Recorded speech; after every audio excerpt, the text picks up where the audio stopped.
to myself, what a wonderful world.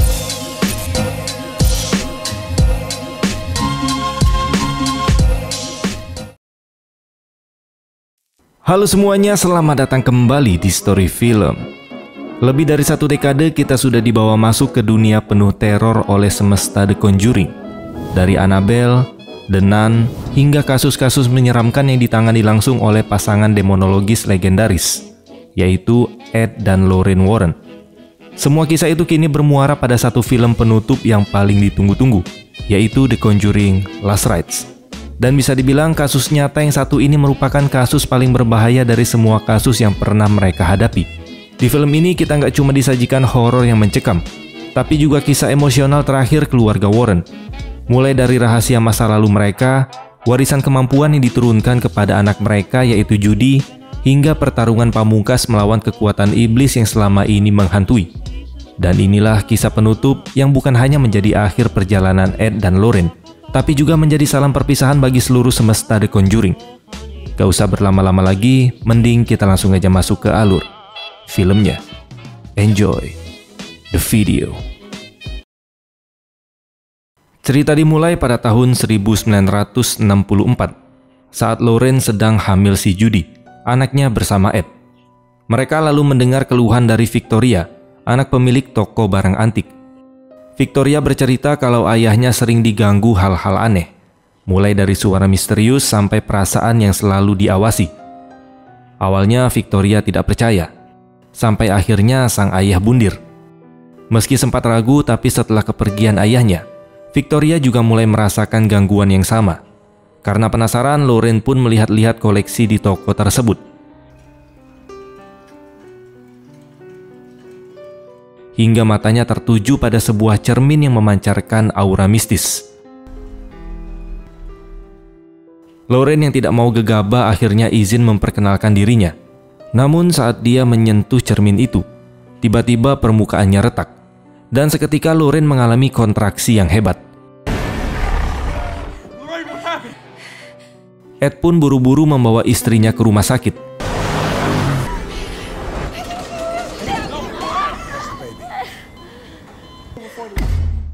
Di tengah proses persalinan yang sangat mendadak itu, aura jahat dari cermin seolah terus mengikuti mereka. Ed masuk ke ruang operasi untuk menenangkan Lorraine.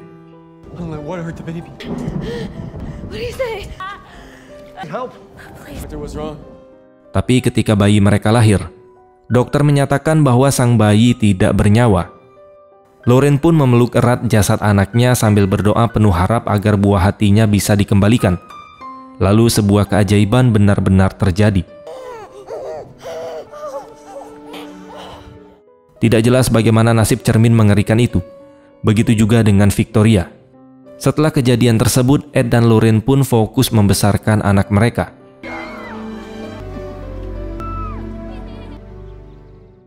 Seiring waktu, Lorraine menyadari bahwa Judy ternyata mewarisi kemampuannya. Entah itu karunia atau sebuah kutukan. Lorraine mengajarkan sebuah lagu untuk membantu Judy menenangkan diri dari hal-hal goib yang dia lihat.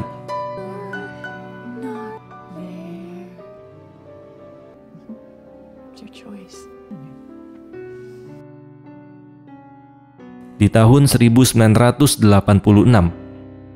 cerita pun lalu berpindah ke Pennsylvania. Sekitar 22 tahun kemudian. Di sini kita dikenalkan pada keluarga Smurl. Jack sang ayah, Janet si ibu, John sang kakek, dan Mary si nenek. Jack dan Janet sendiri dikaruniai 4 anak, yang bernama Heather, Dawn, Shannon, dan Karen. Suasana rumah keluarga Smurl begitu sibuk karena saat ini mereka lagi menyiapkan pesta ulang tahun si Heather. Jack sang ayah dengan penuh semangat merekam setiap momen itu. Sementara sang kakek memberikan hadiah spesial berupa barang antik, yang ternyata hadiah itu adalah cermin yang sama seperti di awal film. Tak butuh waktu lama, kejadian aneh pun mulai muncul. Saat Heather bersiap meniup lilin ulang tahunnya, tiba-tiba lilin itu padam sendiri. Heather sempat mengira kalau itu ulah dari adiknya, alias si Dawn yang lagi iseng. Tapi tak lama setelah itu lampu dapur ikut jatuh dan hampir menimpa si Heather.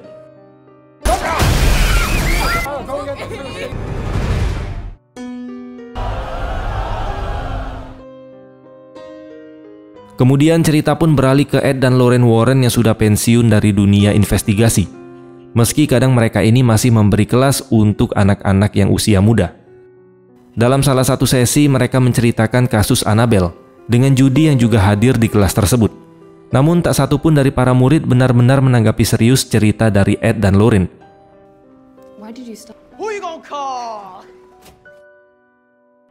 Malam harinya Ed menghabiskan waktu bersama keluarga kecilnya.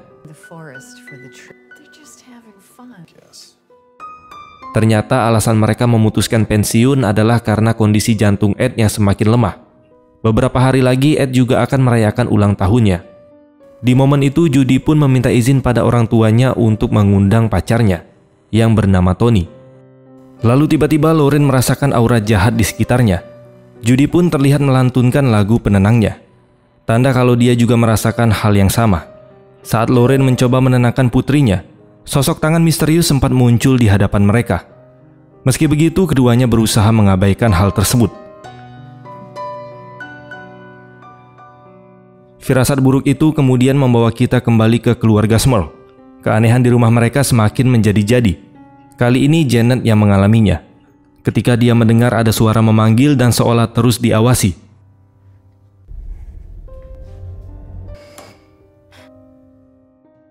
Tak lama setelah itu saat menerima panggilan telepon, kabel telepon ditarik ke arah ruangan gelap. Stop it. Never since we're in high school. Girls. Namun ketika diperiksa, tidak ada apapun di sana. Teror semakin nyata ketika salah satu anak yaitu Shannon mendapati bonekanya bergerak sendiri, bahkan sampai melayang tepat di depan matanya. Dan tiba-tiba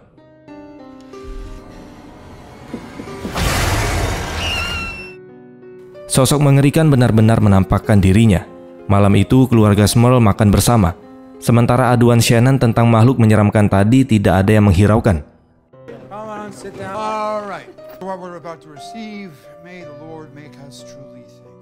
Meski begitu, Heather merasa ada yang janggal dengan cermin antik pemberian kakeknya. Dia pun diam-diam berencana bersama Dawn untuk membuang cermin tersebut.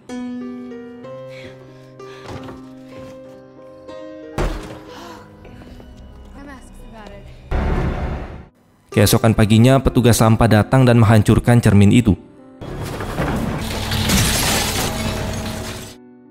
Namun di saat yang sama, Dawn tiba-tiba merasakan mual hebat hingga muntah darah bercampur pecahan kaca cermin.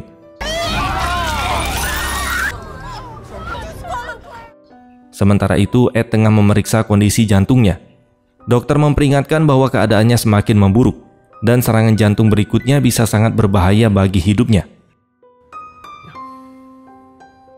Setibanya di rumah, Ed dan Lorraine mulai menyiapkan pesta ulang tahun. Di sisi lain, Tony merasa gugup karena akan bertemu dengan orang tuanya Judy. Dia selalu merasa Ed kurang menyambut kehadirannya. Meski Tony berusaha menerima bahwa keluarga Judy memang berbeda dari keluarga kebanyakan. Judy? What do you do? Between jobs, actually. All right. Careful not to touch anything. Rasa penasarannya terhadap pengalaman mistis keluarga Warren membuat Tony kemudian berkenalan dengan Brad Hamilton, seorang polisi yang dulu pernah terlibat dalam investigasi di Seagrove. Tony. Brad Hamilton. Like, did you ever see an exorcism? Front row, baby. Right there. She did that. Yeah. They say Rhode Island. Sementara itu, Judy sedang asik mengenang masa kecilnya. Namun di momen itu juga sosok Annabelle kembali muncul dan mulai mengganggunya.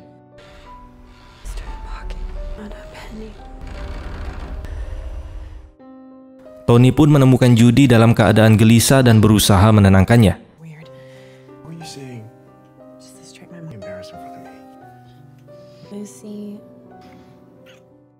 Saat mereka berdua semakin dekat, Lorraine tiba-tiba memergoki mereka. Tak lama setelah itu, Ed pun menantang Tony untuk adu olahraga. Meski usianya tidak muda lagi, Ed berhasil menunjukkan bahwa pengalaman bisa mengalahkan semangat anak muda.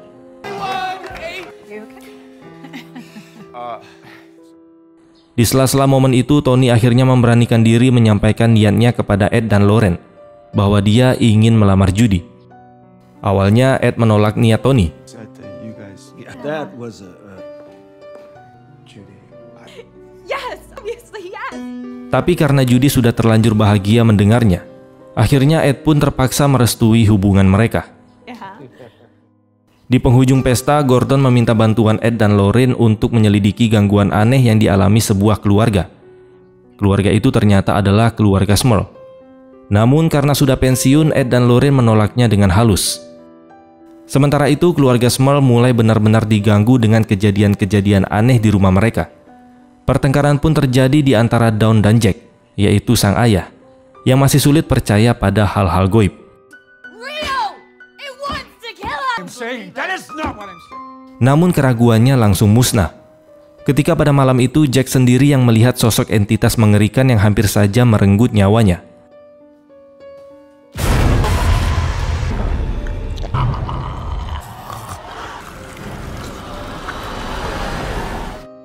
Malam itu, Heather masih terjaga.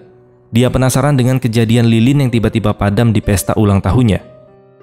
Dan saat memutar rekaman video, terlihat sosok asing berdiri di tengah kegelapan. Tidak lama kemudian, dia mendengar langkah kaki yang mendekat.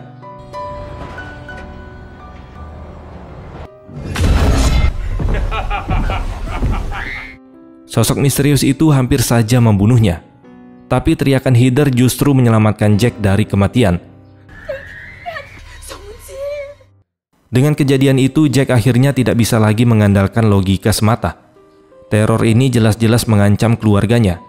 Sementara pihak gereja terus menuntut bukti nyata sebelum bisa turun tangan untuk memulai investigasi. Karena sudah putus asa, Jack akhirnya menghubungi berbagai media untuk memviralkan apa yang terjadi di rumah mereka. Jack sengaja memviralkan kasus mereka agar menarik perhatian publik. You didn't guess by anything. I mean, nobody does. Sementara itu, Judy pergi bersama Lorraine menemui desainer langganan mereka yang bernama Brenda untuk mencoba gaun pernikahannya. You're too pretty. Namun saat Brenda meninggalkan Judy sendirian, entitas goib kembali mengganggunya.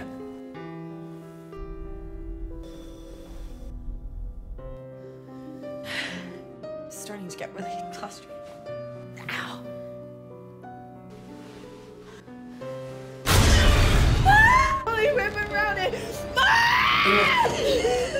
Meski lampu akhirnya menyala, terornya belum juga berakhir.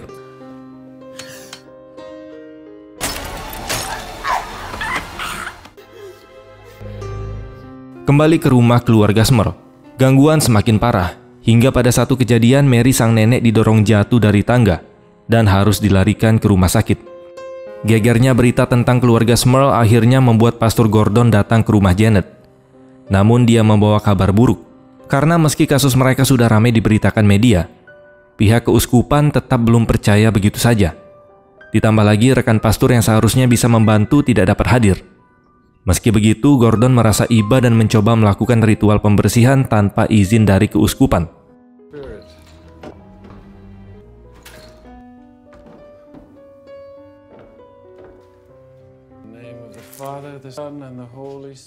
Saat air suci yang dia taburkan bereaksi, Gordon yakin ada sesuatu yang tidak beres di rumah itu. Dia pun segera kembali ke keuskupan, berusaha meyakinkan mereka agar turun tangan membantu keluarga Smurl. Father Gordon. It's urgent. Saat lengah, Pastor Gordon menjadi sasaran tipu daya iblis.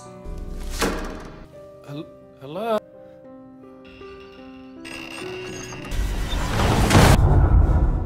Dia berusaha melawan, tapi salib di tangannya justru terbakar. Tidak lama kemudian, kesadarannya pun direnggut begitu saja.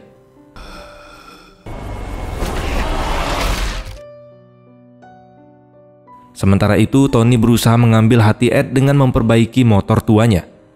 Dan usaha itu berhasil membuat Ed sedikit terkesan. Hingga akhirnya dia mulai lebih terbuka kepada Tony. Bahkan Ed memperlihatkan berbagai benda dari kasus-kasus mistis yang pernah mereka tangani.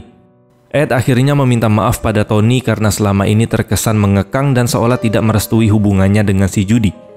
Semua itu semata-mata karena dia masih teringat perjuangan Lorraine yang melahirkan Judy di ambang hidup dan mati.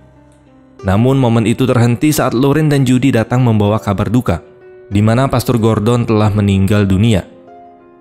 Di pemakamannya, Lauren menyampaikan belasungkawa. Sementara Judy tidak bisa menyembunyikan kesedihannya. Saat menyentuh peti mati, Judy tiba-tiba mendapat kilasan penglihatan misterius yang membuatnya penasaran dengan kematian sang pastor. Mr. Warren. Yes? Where was it? Pennsylvania. Sesampainya di rumah, Lauren mencoba mengalihkan kesedihannya dengan menyibukkan diri.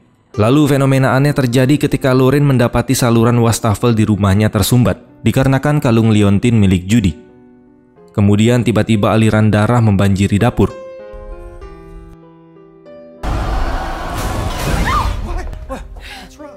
Entah karena naluri seorang ibu atau kemampuannya sendiri, firasat buruk itu semakin kuat. Apalagi saat Tony datang di waktu yang sama. Where is she?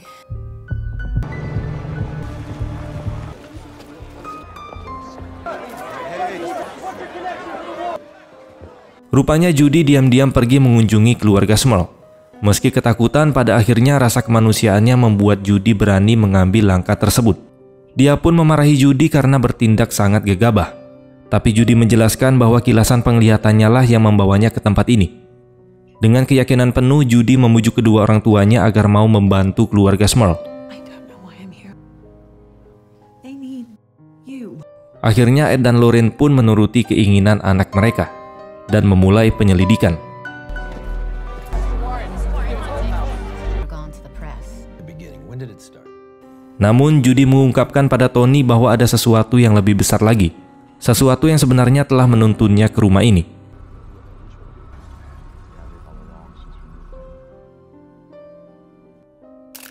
Sorry. Sementara itu, Judy yang untuk pertama kalinya menyaksikan langsung bagaimana ibunya bekerja. Dia pun ikut merasakan aura jahat yang menyelimuti rumah tersebut. Tepat saat mereka menelusuri lantai atas, boneka Karen tiba-tiba bergerak dan membuat Judy terkejut.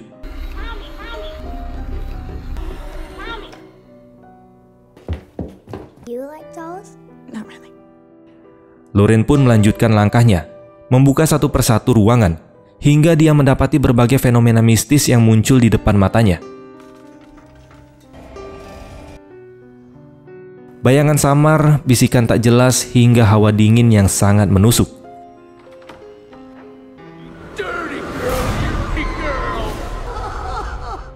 Di titik tertentu, Lauren tersentak ketika sebuah kilasan masa lalu menampakkan diri kepadanya. Dalam penglihatannya, dia melihat seorang pria yang tega membunuh istri dan ibunya di dalam rumah ini, sebelum akhirnya mengakhiri hidupnya sendiri. Dengan wajah pucat, Lauren pun mengatakan kepada Ed bahwa roh ketiga orang itulah yang kini masih terjebak di dalam rumah ini dan terus meneror keluarga Smurl. Namun Lauren meyakini bahwa ada satu sosok iblis jauh lebih kuat yang berdiri di balik ketiga roh tersebut. Di sisi lain, Judy tiba-tiba mendengar suara ibunya memanggil dari atas dan menyuruhnya naik ke loteng.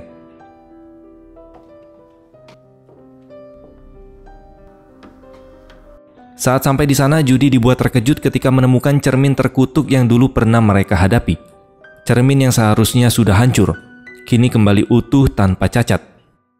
Tanpa sadar, Judy menyentuh retakan pada cermin itu. Dan seketika terungkap bahwa selama ini sosok Annabelle lah yang menuntunnya datang ke rumah ini. Karena panik, Judy pun buru-buru turun dari loteng. Namun langkahnya terhenti ketika memasuki sebuah kamar. Di dalam kamar tersebut, sosok Annabelle terasa begitu nyata dan mendekatinya secara perlahan.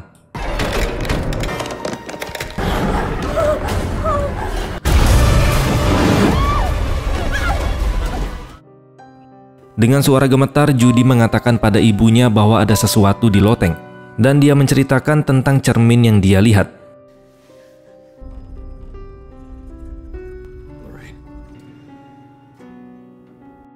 Lauren pun akhirnya membuka rahasia pahit. Dulu mereka memang pernah melarikan diri, meninggalkan cermin terkutuk itu setelah hampir merenggut nyawa Judy pada saat masih kecil. Mereka bahkan tidak pernah tahu apa yang terjadi pada Victoria setelah insiden tersebut. Namun ada satu hal yang kini sudah jelas bagi Lauren, di mana iblis di balik tiga roh penghuni rumah Jack adalah iblis yang sama dengan 22 tahun yang lalu. Bedanya kali ini Ed dan Lauren bertekad bulat, dan sekarang mereka tidak akan lari lagi. Ed, Tony, dan Jack sepakat untuk segera menyingkirkan cermin terkutuk itu sebelum segalanya semakin buruk. I'll get the car ready. We'll be down in a second, Ernie. Namun di saat bersamaan kondisi kesehatan Judy tiba-tiba menurun drastis. Tubuhnya melemah seolah ada sesuatu yang menghisap energinya. Meski dihantui rasa khawatir, Ed tetap melanjutkan rencana ritualnya karena dia tahu cermin itu adalah kunci dari semua teror. Di luar rumah, Tony sudah menyiapkan mobil untuk membawa dan membuang benda terkutuk tersebut jauh-jauh. Sementara itu, Ed dan Jack dengan hati-hati mengangkat cermin tersebut. Namun sebuah insiden terjadi, di mana sabut pengikatnya terlepas, membuat Jack secara tidak sengaja menatap langsung ke dalam cermin. Seketika wajahnya pucat, matanya melebar ketakutan. Lalu dia pun oleng dan jatuh keras ke lantai.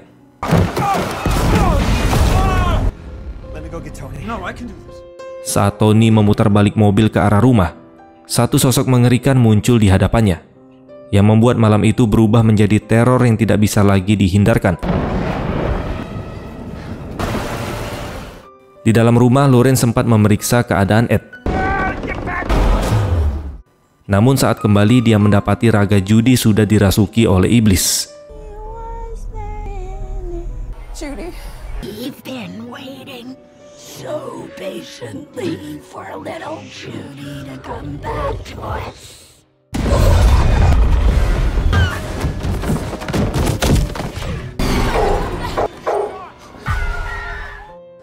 Ed berusaha menenangkannya,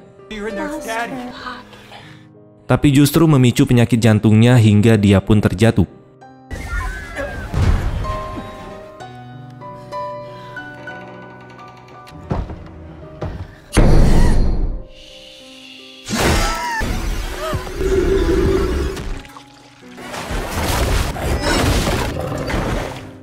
Lauren yang sempat oleng nyaris celaka, namun Tony datang tepat waktu dan menyelamatkannya.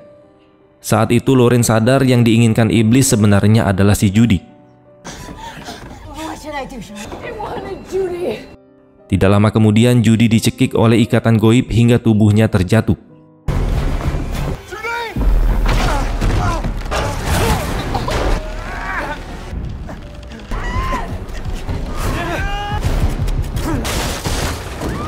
Saat berhasil dilepaskan, Judy sudah tidak bernafas. Sang iblis yang menyerupai Lauren pun memperlihatkan senyum kemenangan. Namun kali ini keajaiban muncul lewat tangan si Tony. Judy pun tersadar tepat saat cermin berputar hebat di depannya, lalu mengarah pada Tony sebagai target yang berikutnya.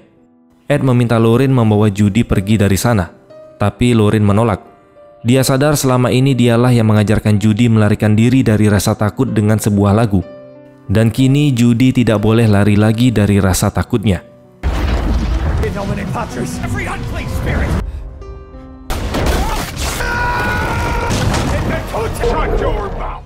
Lauren meminta Judy untuk menguatkan hatinya, berhenti melarikan diri dan menghadapi ketakutan yang selama ini dia hindari.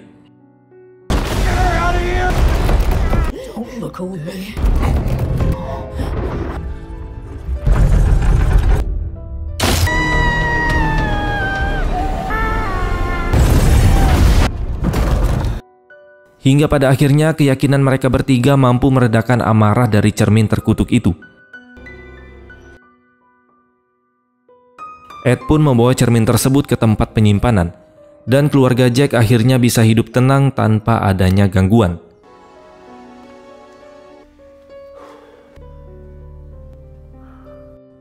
Sebelum pulang, Ed berterima kasih pada Tony atas segala yang telah dia lakukan untuk Judy. Di penghujung film, Ed mendampingi putrinya di hari pernikahannya, yang juga dihadiri para tokoh dari kisah Conjuring sebelumnya.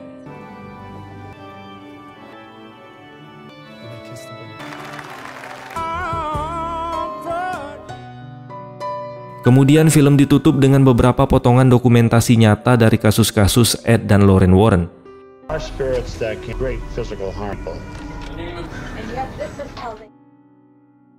Dan film pun selesai.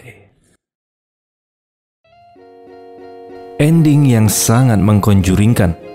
Dan itulah akhir dari The Conjuring Last Rites. Kisah penutup dari perjalanan panjang Ed dan Lauren Warren.